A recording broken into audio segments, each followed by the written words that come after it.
ಹಗರಣದಲ್ಲಿ ಸಿಎಂ ತನಿಖೆಯಿಂದ ತಪ್ಪಿಸಿಕೊಳ್ಳೋದಕ್ಕೆ ಯತ್ನಿಸ್ತಾ ಇದ್ದಾರೆ. ಹೀಗಂತ ಕೇಂದ್ರ ಸಚಿವ ಪ್ರಹ್ಲಾದ್ ಜೋಶಿ ವಾಗ್ದಾಳಿ ನಡೆಸಿದ್ದಾರೆ ಮೈಸೂರಿನಲ್ಲಿ.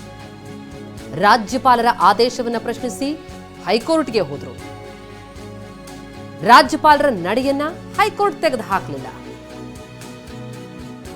ಹೈಕೋರ್ಟ್ ಸಿಎಂ ಆ ಕೇಸ್ನಲ್ಲಿ ನಿಯಮ ಉಲ್ಲಂಘಿಸಿದ್ದಾರೆ ಅನ್ನೋದನ್ನ ಹೇಳಿದೆ. ಹೀಗಿದ್ರೂ ಅಧಿಕಾರದಲ್ಲಿ ಸಿದ್ದರಾಮಯ್ಯ ಇರೋದೇ ಅನೈತಿಕತೆ ಅಂತ ಆಕ್ರೋಶ ಹೊರಹಾಕಿದ್ದಾರೆ ಪ್ರಹ್ಲಾದ್ ಜೋಶಿ. ಮೂಡ ಹಗರಣದಲ್ಲಿಯೂ ಸಹಿತ ಅವರು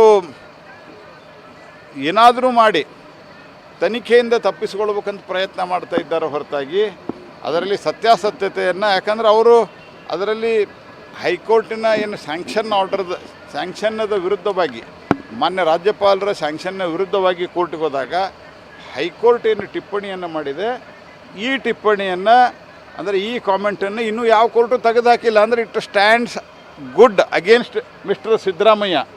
ಹಾಗಾಗಿ ಈ ರೀತಿಯಾದಂಥ ಒಂದು ಭ್ರಷ್ಟಾಚಾರದಲ್ಲಿ ತೊಡಗಿ ಅದಕ್ಕೆ ರಾಜ್ಯದ ಉಚ್ಚ ನ್ಯಾಯಾಲಯ ಇದರಲ್ಲಿ ಇರ್ರೆಗ್ಯುಲಾರಿಟೀಸ್ ಆಗಿದೆ ಅಂತ ಹೇಳಿದ ನಂತರ ಅಧಿಕಾರದಲ್ಲಿ ಮುಂದುವರಿತಾ ಇರೋದೇ ಒಂದು ಅತ್ಯಂತ ಅನೈತಿಕ.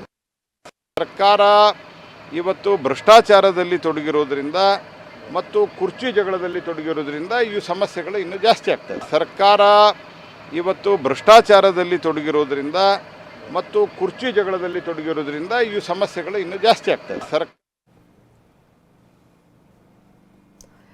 ಇದು ಪ್ರಹ್ಲಾದ್ ಜೋಶಿ ಅವರ ಆಕ್ರೋಶ. ಸಿಎಂ ಆ ಕುರ್ಚಿಯಲ್ಲಿ ಇರುವಂಥದ್ದೇ ಅನೈತಿಕ ಅಂತ ಆಕ್ರೋಶವನ್ನ ಹೊರಹಾಕಿದ್ದಾರೆ. ಒಂದು ಕಡೆ ಮೂಡಾ ಹಗರಣಕ್ಕೆ ಸಂಬಂಧಪಟ್ಟಂತೆ ಇದರ ತನಿಖೆ ಸಿಬಿಐನಿಂದ ಆಗಬೇಕು ಇರುವಂತಹ ಆಗ್ರಹದೊಂದಿಗೆ ಧಾರವಾಡದಲ್ಲಿ ನಾಗಪ್ರಸನ್ನ ಅವರ ಪೀಠದಲ್ಲಿ ವಿಚಾರಣೆ ನಡೀತಾ ಇದೆ. ಮತ್ತೊಂದೆಡೆ ಇಡಿ ಸಮನ್ಸ್ ಕೂಡ ಕೊಟ್ಟಿದೆ ವಿಚಾರಣೆಗೆ ಹಾಜರಾಗುವಂತೆ ಸಿಎಂ ಪತ್ನಿಗೆ.